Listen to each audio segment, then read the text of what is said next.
حضرت ضیاء الامت علیہ رحمہ آپ کا شفقت اور پیغام مجھے ملا، میں اپنی عدالت اور وقاحت کے باوجود انکار نہ کر سکا۔ پہلے بھی متعدد مرتبہ ناسازی طبع کے باعث شب کرم میں آدمی سے محرومی رہی۔ میں انتہائی ادب و احترام کے ساتھ معافی کا خواستگار ہوں، اور میں یہ دعا کرتا ہوں کہ جانشین ضیاء الامت حضرت اللہ حفیظ محمد امین الحسنات شاہ صاحب جس حسن کے ساتھ، جس کمال خوبی کے ساتھ حضور ضیاء الامت کے لگائے ہوئے اس گلشن کی آبیاری فرما رہے، اللہ تبارک و تعالیٰ نے پہلے بھی آپ کو قائد غیبی سے نوازا اور سرفراز فرمایا، اور بڑے کٹھن اور صبر آزما مراحل میں سے آپ کو گزرنا پڑا۔ اور میں تو یہ کہتا ہوں کہ آپ کی شب و روز مسائل جلیلہ اور آزمائشوں اور کٹن مراحل میں سے جس استقامت کے ساتھ آپ گزرے، آج ایک زمانہ معترف ہے کہ جانشین ضیاء الامت کے سیاسی تدبر،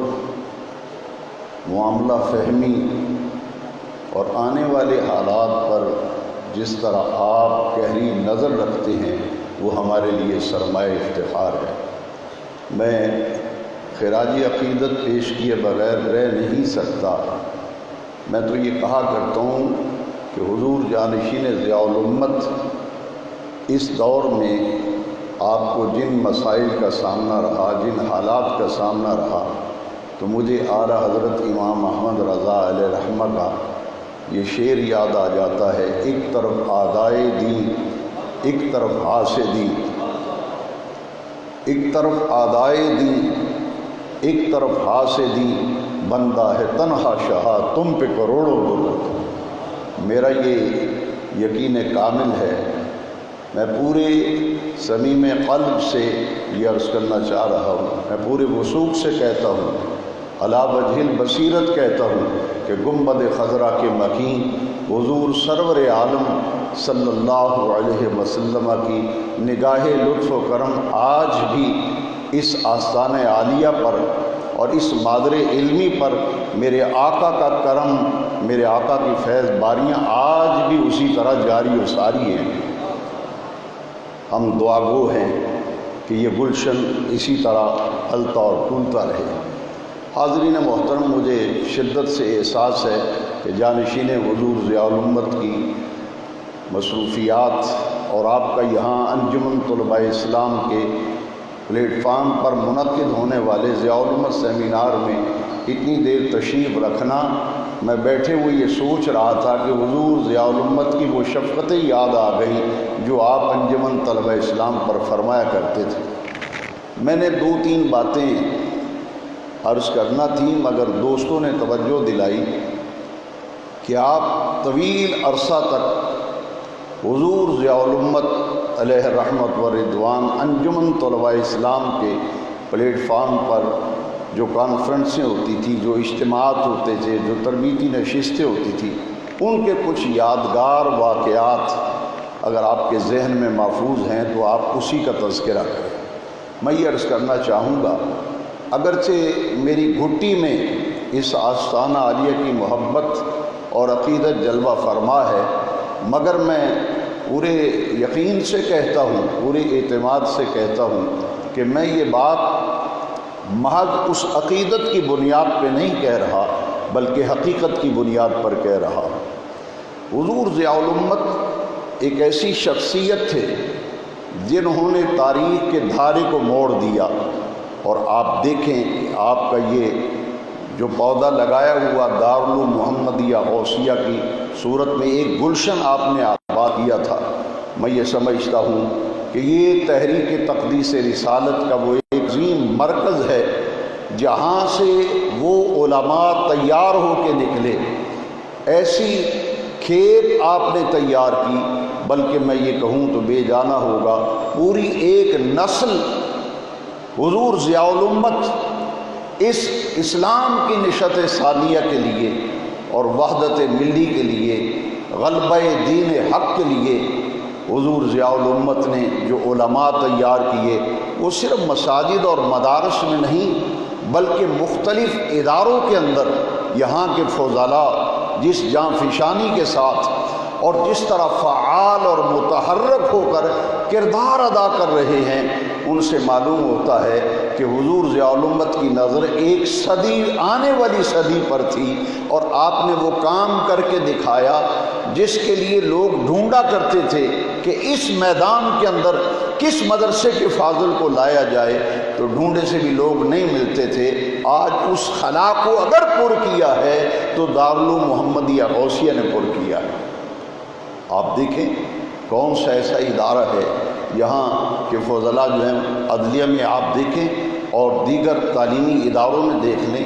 اور دیگر انتظامی افواج پاکستان کو دیکھ لیں، جتنے بھی ادارے اس وقت ہمارے ملک کے اندر ہیں ان میں یہاں کے فضلاء تاریخ ساز کردار ادا کر رہے ہیں۔ میں یہ سمجھتا ہوں کہ حضور ضیاء الامت علیہ رحمہ نے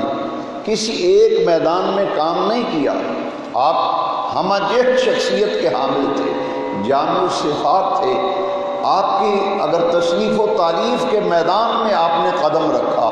تو میں یہ عرض کروں گا کہ بے مثال اور عدیم النظیر قرآن مجید کی تفسیر جو آپ کے رشاد قلم میں سے ہے، ضیاء القرآن،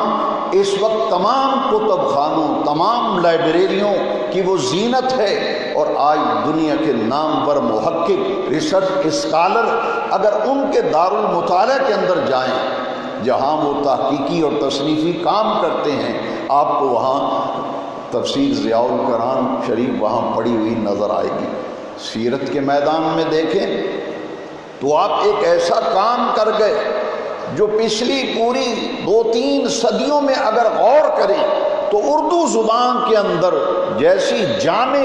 سیرت پر آپ نے کتاب اس امت کو تحفے کے طور پر عطا فرمائی، اس کی نظیر بھی کہیں نہیں ملتی۔ میں نے بڑے بڑے اسکالر سے جب ملاقات کی، انجمن طلباء اسلام کے جب ذمہ داریاں تھیں تو میں حیران ہوتا تھا کہ ان کے مطالعے کی میز پر مجھے ضیاء القرآن نظر آتی تھی، ضیاء حرم پڑھا ہوا نظر آتا تھا، اور میں نے ایک پروفیسر صاحب سے پوچھا کہ میں جب بھی آتا ہوں تو آپ ضیاء حرم کا مطالعہ فرماتے ہوئے کبھی کبھی مجھے نظر آتے ہیں۔ انہوں نے کہا کہ جتنے دینی جرائد ہیں ان میں سے دنیا صحافت میں، دینی صحافت میں اگر عصر حاضر کے تقاضوں سے باخبر کوئی جریدہ ہے تو وہ ماہنامہ ضیاء حرم ہے، وہ ماہنامہ ضیاء حرم ہے جس نے دور حاضر کے تقاضوں کو پیش نظر رکھتے ہوئے ملت اسلامیہ کی رہنمائی فرمائی۔ حاضرین محترم، حضور ضیاء الامت کی شخصیت پر گفتگو کرنے کے لیے کسی بڑے ہی ماہر مفسر قرآن کی ضرورت ہے۔ مجھ جیسا ایک کم فہم طالب علم کیا عرض کرے گا حضور ضیاء الامت کی شخصیت پر، ان کے افکار و نظریات پر، ان کی عہد ساز شخصیت پر اگر گفتگو کرنا ہے تو فن حدیث کا بہت بڑا ماہر شیخ الحدیث چاہیے، وہ اس پر گفتگو کرے۔ فن تفسیر سے واقف کو شخص ہے وہ اس پہ بات کرے۔ میں یہ عرض کروں گا، میں تو محض اپنی یادداشتیں آپ کی خدمت میں آج پیش کرنے کے لیے چند کلمات عرض کروں گا، باقی باتیں پھر کسی محفل کے لیے انشاءاللہ میں چھوڑتا ہوں۔ مجھے حیرانی ہوتی ہے کہ میں جب یہاں حاضر ہوا تو میں سوچنے لگا کہ حضور ضیاء الامت کی شخصیت کے تو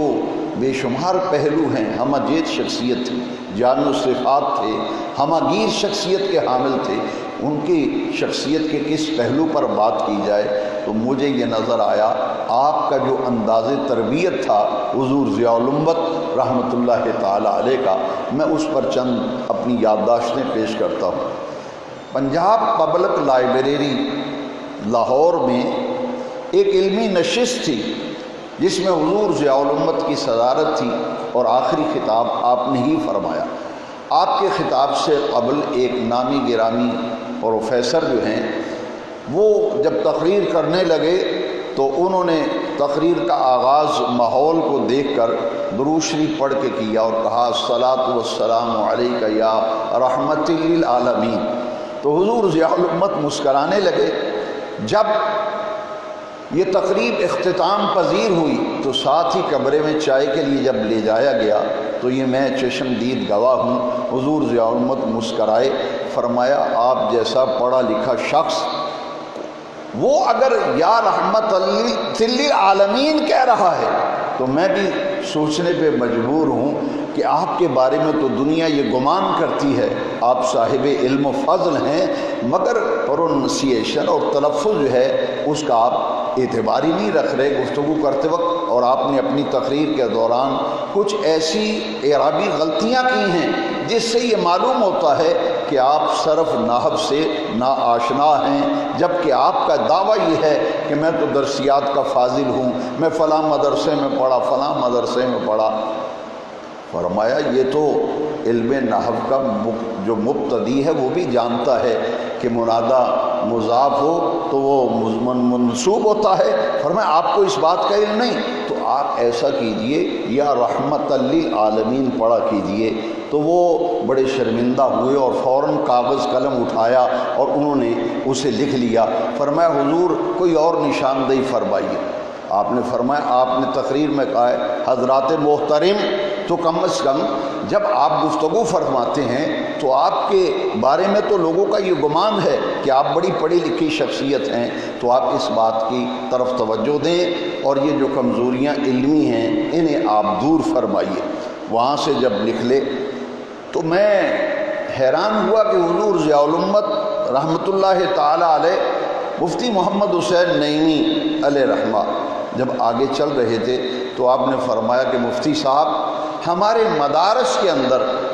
جو ابتدائی طور پر مبتدی طلبہ جو ہوتے ہیں ان کی بنیادوں کو اگر مضبوط کر دیا جائے تو پھر اس قسم کے واقعات جو محافل کے اندر، مجالس کے اندر، گفتگو کے اندر ہمیں سننے کو ملتے ہیں ان کا تدارک اچھی طرح سے ممکن ہے۔ حاضرین محترم،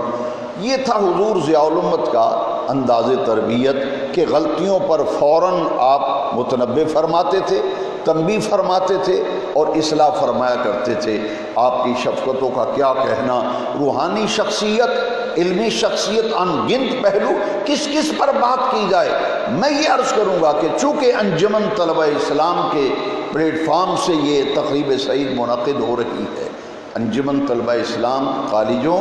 اسکولوں اور یونیورسٹیوں کی وہ نمائندہ تنظیم تھی کہ جس کے طلبہ کسی عالم یا کسی پیر سے بہت کم ہی متاثر ہوتے تھے۔ جب سوال و جواب کی نشستیں ہوتی تھیں تو طلبہ کہتے تھے کہ جناب یہ ہماری تسلی نہیں ہوئی، ہماری بات کا جواب نہیں دے سکے، مگر حضور ضیاء الامت علیہ رحمہ آپ کی شخصیت کو جو پہلی نظر میں دیکھتا تھا، کعبے کے رب کی قسم ہے میں نے بڑے بڑی یونیورسٹیوں کے طلبہ کو دیکھا کہ آپ کے چہرے پر جو علمی وجاہت ہے، علمی وقار ہے، اور آپ کی چہرے کی شگفتگی اور تابانیاں یہ بتا رہی ہیں یہ صرف صاحب علم بھی نہیں بلکہ روحانیت کے کسی اعلیٰ مقام پر فائز ہے۔ آپ کی علمی شخصیت تو مسلمہ ہے، ہر کوئی معترف ہے، الفضل ما شہدت بہ الاعداء، جتنے بھی صاحبان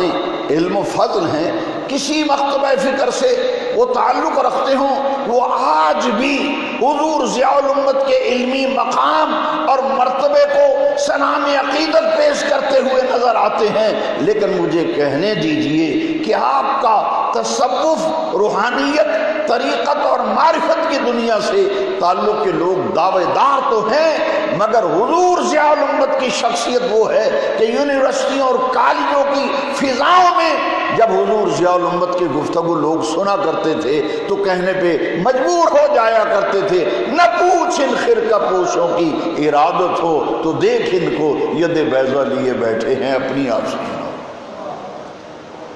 غری یونیورسٹی فیصل آباد کے طلبہ مجھے کہنے لگے کہ حضور ضیاء الامت سے میلاد کانفرنس جامعہ ذریعہ کے اندر، زری یونیورسٹی میں میلاد کانفرنس کا ہمارا پروگرام ہے، حضور ضیاء الامت سے ہم نے ٹائم لینا ہے، آپ ہمارے ساتھ چلیں، ہمیں وقت لے لیں۔ جب ہم یہاں بھیرا شریف حاضر ہوئے تو پتہ چلا کہ آپ سیال شریف تشریف لے گئے۔ جب سیال شریف ہم پہنچے تو عرس مبارک کی تقریب اختتام پذیر ہو چکی تھی اور دعائے خیر کے بعد حضور ضیاء الامت تشریف لا رہے تھے۔ جب آپ اپنے کمرے میں سیال شریف تشریف لے گئے تو لنگر شریف آ گیا۔ جب کھانا کھانے لگے تو وہ طلباء جو پینٹ اور شرٹ میں ملبوس تھے انہوں نے مجھے کہا کہ بھئی حضور ضیاء الامت کے ساتھ ہم اس لباس کے اندر اب ملتے ہوئے ہمیں شرم محسوس ہو رہی ہے، ہم باہر چلے جاتے ہیں قدم بوسی کر کے۔ جیسے ہی وہ باہر جانے لگے تو حضور ضیاء الامت نے فرمایا ان عزیزو تشریف رکھو، بیٹھو۔ جب وہ بیٹھ گئے، کھانا رکابی کے اندر لگایا گیا تو وہ نوجوان حیرت زدہ ہو گئے کہ حضور ضیاء الامت جس رکابی کے اندر لقمہ لگا رہے تھے آپ نے ان نوجوانوں کے آگے وہ رکابی رکھی، فرمایا لو عزیز کھاؤ، اس میں سے کھاؤ۔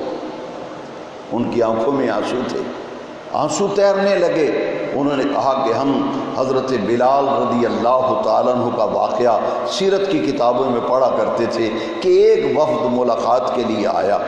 اور اس نے دیکھا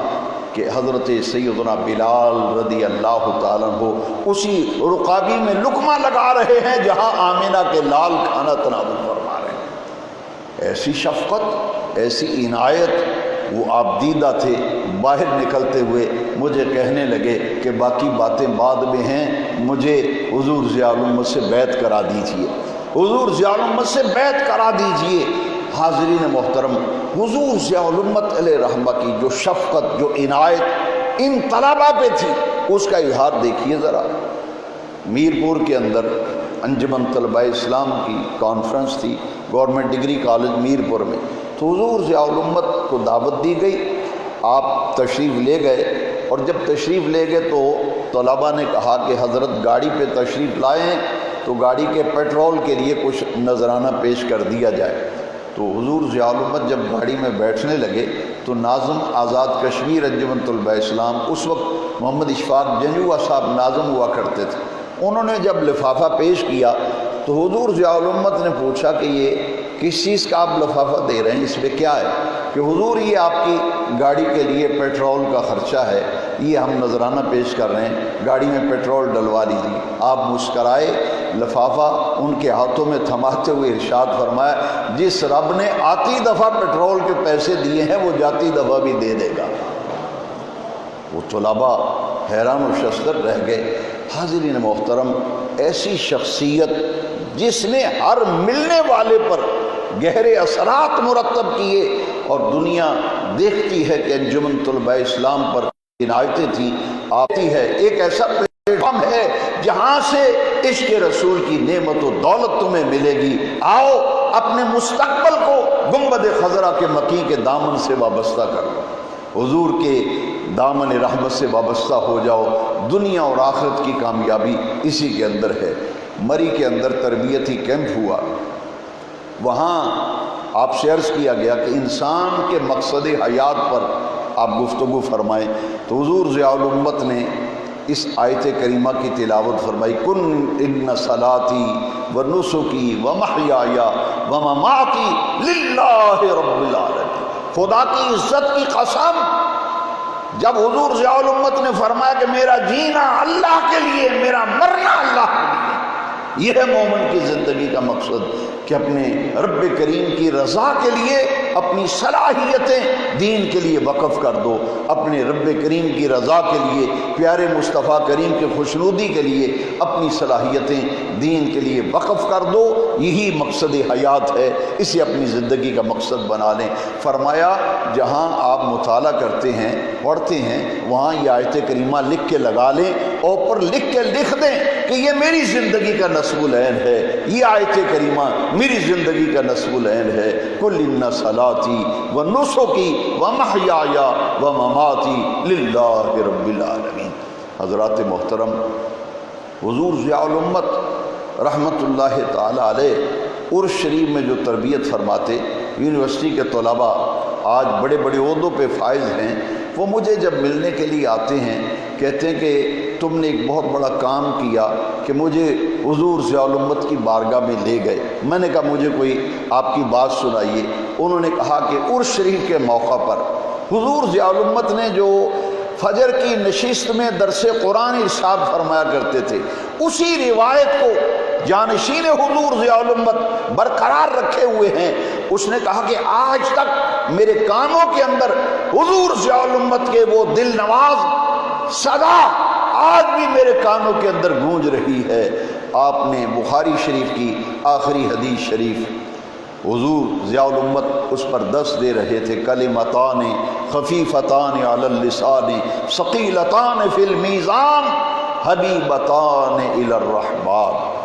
اس پر گفتگو فرمائی، پنجابی میں حضور ضیاء الامت گفتگو فرما رہے تھے۔ اس نے کہا کہ یہ جملے آج بھی میرے کانوں میں رس گھولتے ہیں، یہ میرے دل پر ذکر الہی ایسا ثبت ہو گیا کہ حضور ضیاء الامت نے فرمایا دیوں چڑھدا پیا ہوئے وقت بھی تیری زبان اتا ای جاری ہوئے تے دیوں لانگا پیا ہوئے وقت بھی تیری زبان اتا ای جاری ہوئے، سبحان اللہ و بحمدہ سبحان اللہ العظیم، سبحان اللہ و بحمدہ سبحان اللہ العظیم۔ حضرات، ایسا کلام، ایسی گفتگو کہ اس کی اثر آفینی آج ہم محسوس کرتے ہیں کہ آج بھی ان کی یہ صدائے دل نواز گونج رہی ہے۔ اور پھر اس نے کہا کہ دوسرے عرس شریف پر حضور ضیاء الامت کیسے تربیت فرماتے تھے، ذکر الہی کی تعلیم ترغیب دیتے ہوئے آپ نے کیا ارشاد فرمایا؟ فرمایا حضرت معاذ نے نبی کریم علیہ السلام سے پوچھا حضور مجھے کو نصیحت فرمائیے جس پر عمل کر کے میں دنیا اور آخرت کی زندگی کو سنوار سکوں، میرا وہ جہان سنور جائے جہاں مرنے کے بعد رہنا ہے۔ تو میرے آقا کریم رؤوف الرحیم علیہ السلام نے فرمایا ان تموتا ولسانک رطب بذکر اللہ عز وجل، اے معاذ جب تجھے موت آئے تو تیری زبان اللہ کے ذکر سے تر ہو، جب تجھے موت آئے تو تیری زبان اللہ کے ذکر سے تر ہو۔ فرمایا کہ موت کے وقت اس کی زبان پر اللہ کا ذکر کیسے جاری ہوگا، اس کی زبان اللہ کے ذکر سے کیسے تر ہوگی جب دنیا میں آپ نے آپ کو وہ ذکر الہی کا عادی بنائے گا۔ آپ فرمایا کرتے تھے کہ ذکر الہی ایک اور تربیتی نشست میں انجمن طلباء اسلام روح تصوف پہ گفتگو کرنے کا آپ سے عرض کیا گیا تو آپ نے 3 اصول بیان فرمائے۔ فرمایا بیٹا 3 باتیں اپنے دل پر لکھ لو اور یہ ہمیشہ ان کو رہنما بناؤ، ان سے روشنی لیتے رہو۔ ایک ذکر الہی، فرمایا کہ طریقت روحانیت میں کمال تک پہنچنے کے لیے 3 باتوں کی ضرورت ہے۔ ایک اللہ کا ذکر، دوسرا اتباع شریعت اور تیسرا محبت شیخ۔ ان 3 باتوں کو پیش نظر رکھتے ہوئے اپنی زندگیوں کو استوار کرو۔ حاضرین محترم، آج بھی اس دور میں ہماری یہ ذمہ داری ہے، یہ اولین ذمہ داری ہے کہ حضور ضیاء الامت ساری زندگی جس بات کا درس دیتے رہے، جس بات کی تعلیم دیتے رہے، آج اس تعلیم کو لے کر ہم نے نکلنا ہے اور ایک ایک گھر کے دروازے پر دستک دے کر پوری دنیا میں غلبہ دین حق کی راہوں کو ہموار کرنے کے لیے، ہمیں دین کا پیغام پہنچانے کے لیے وہ طریقہ اختیار کرنا چاہیے جو ہمارے اسلاف کرام نے اختیار کیا۔ آج یہ چراغ روشن ہے۔ میں آپ سے عرض کروں گا جتنے بھی احباب تشریف فرما ہیں، حضور ضیاء الامت رحمۃ اللہ تعالی علیہ کا عرس مبارک کی آمد ہے۔ آپ جانتے ہیں کہ فجر کی نماز کے بعد جانشین حضور ضیاء الامت جو روح پرور اور دل نواز خطاب فرماتے ہیں، قرآن و حدیث کے قیمتی موتی ہمیں عطا فرماتے ہیں، اس محفل میں ہم اکیلے نہ آئیں بلکہ اپنے دوست احباب کو بھی اس بات کی دعوت دیں کہ وہ حضور ضیاء الامت رحمۃ اللہ تعالی علیہ کے روحانی فیض سے اگر صحیح معنوں میں استفادہ کرنا چاہتے ہیں تو فجر کی نشست عرس شریف میں حاضری دیں۔ اسے آپ یقینی بنائیں۔ میں آخر میں یہ عرض کروں گا کہ یہ جو بزرگوں کی ارادت، عقیدت اور محبت ہمارے دلوں میں ہے اور اس آستانے سے جو وابستگی ہے، دارالعلوم سے جو وابستگی ہے، حضور ضیاء الامت وہ کام کر گئے کہ بڑے بڑی خانقاہیں، بڑے بڑے سجادگان وہ اپنی اولاد کو دارالعلوم میں بھیجنے پر مجبور ہو گئے۔ کتنے آستانے ہیں، کتنی خانقاہیں ہیں جہاں کے سجادہ نشین حضرات اپنے بیٹوں کو، اپنی اولاد کو یہاں بھیجتے رہے، اور آج دیکھیے ان آستانوں پر دینی مدارس قائم ہیں، ان آستانوں پر دینی مدارس قائم ہیں۔ آج دارالعلوم کی یہ شاخیں ہیں، آپ دیکھیں تو یہ نظر آتا ہے کہ حضور ضیاء الامت کا جہاں علمی فیضان اپنے کمال تک، کمال کے منتہا کی طرف پرواز کر رہا ہے، کعبے کے رب کی قسم ہے آپ کا روحانی فیضان بھی اسی طرح دن بدن عام ہو رہا ہے۔ ہمیں فخر ہے جانشین حضور ضیاء الامت علیہ رحمہ پر کہ آپ نے جس تدبر، جس فہم و فراست اور بصیرت کے ساتھ اس مشن کو آگے لے کر کے جا رہے ہیں، میں سلام عقیدت بھی پیش کرتا ہوں۔ ہماری دعائیں ہمہ وقت آپ کے پورے خاندان کے لیے ہیں، درگاہ شریف کے لیے ہیں، دارالعلوم کے لیے ہیں، اس سے وابستہ ہر فرد کے لیے ہیں، اور میں اپنے دل کی آواز کہوں گا کہ ہمارا یہ تعلق، ہماری یہ نسبت اس دارالعلوم سے، اس درگاہ شریف سے، یہ کوئی وقتی نہیں، کوئی جذباتی نہیں، بلکہ حقیقت کی بنیاد پر قرآن مجید کی آیت کریمہ جو میں نے تلاوت کی ہے، اس پر میں اپنی گفتگو ختم کرنا چاہتا ہوں۔ رب کریم نے قرآن مجید میں فرمایا الاخلاء یومئذ بعضهم لبعض عدو الا المتقین۔ الاخلاء خلیل کی جمع ہے، اور خلیل دوست کو کہتے ہیں۔ عرش والے رب نے قرآن کریم میں فرمایا دنیا کے تمام دوست اور دنیا کے تمام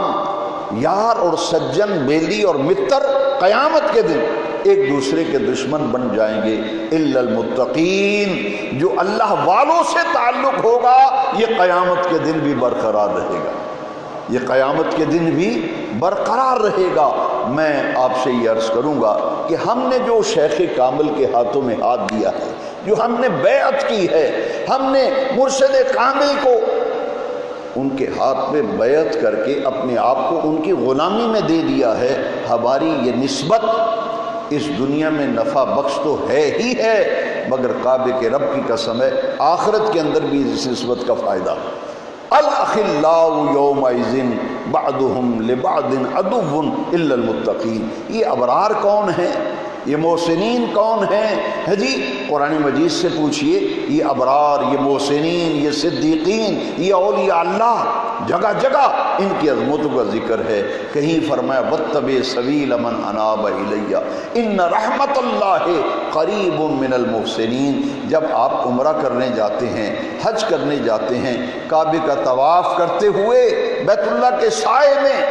رکن یمانی سے لے کر حجر اسود تک ہر شخص ایک ہی دعا مانگتا ہے، ایک ہی دعا مانگتا ہے۔ کیوں؟ اس لیے کہ میرے آقا کریم طواف کے دوران رکن یمانی سے حجر اسود تک میرے آقا کریم علیہ الصلاۃ والتسلیم نے یہی دعا فرمائی، ربنا آتنا فی الدنیا حسنۃ وفی الآخرۃ حسنۃ وقنا عذاب النار وادخلنا الجنۃ مع الابرار، وَأَدْخِلْنَا الْجَنَّةَ مَعَ الْأَبْرَارِ۔ یا اللہ ہمیں جنت میں بھیجنا مگر جو تیرے محبوب و مقرب ولی ہیں، صالحین ہیں، ابرار ہیں، یا اللہ ان کی معیت میں ہمیں جنت میں بھیجنا۔ وَأَدْخِلْنَا الْجَنَّةَ مَعَ الْأَبْرَارِ۔ قیامت کا دن ہوگا، کیا عجیب منظر ہوگا، اللہ والوں سے جو نسبت و تعلق ہے یہ قیامت کے دن بھی برقرار رہے گی۔ تفسیر قرطبی میں امام قرطبی علیہ رحمہ سورہ کہف اٹھائیے، یہاں اصحاب کہف کا ذکر آیا ہے کہ کچھ لوگ کہتے ہیں کہ اصحاب کہف 3 تھے، چوتھا ان کا کتا تھا، 5 تھے، چھٹا ان کا کتا تھا، ہے جی، اور 6 تھے تو 7واں ان کا کتا تھا۔ تفسیر قرطبی میں اختصار سے عرض کرتا ہوں، ایک بڑی ہی پیاری روایت اس تفسیر قرطبی میں موجود ہے کہ اصحاب کہف جب چلے تھے تو کتا پیچھے پیچھے جا رہا تھا، اصحاب کہف نے پتھر اٹھا کے کتے کو مارے کہ یہ ہمارا پیچھا چھوڑ دے،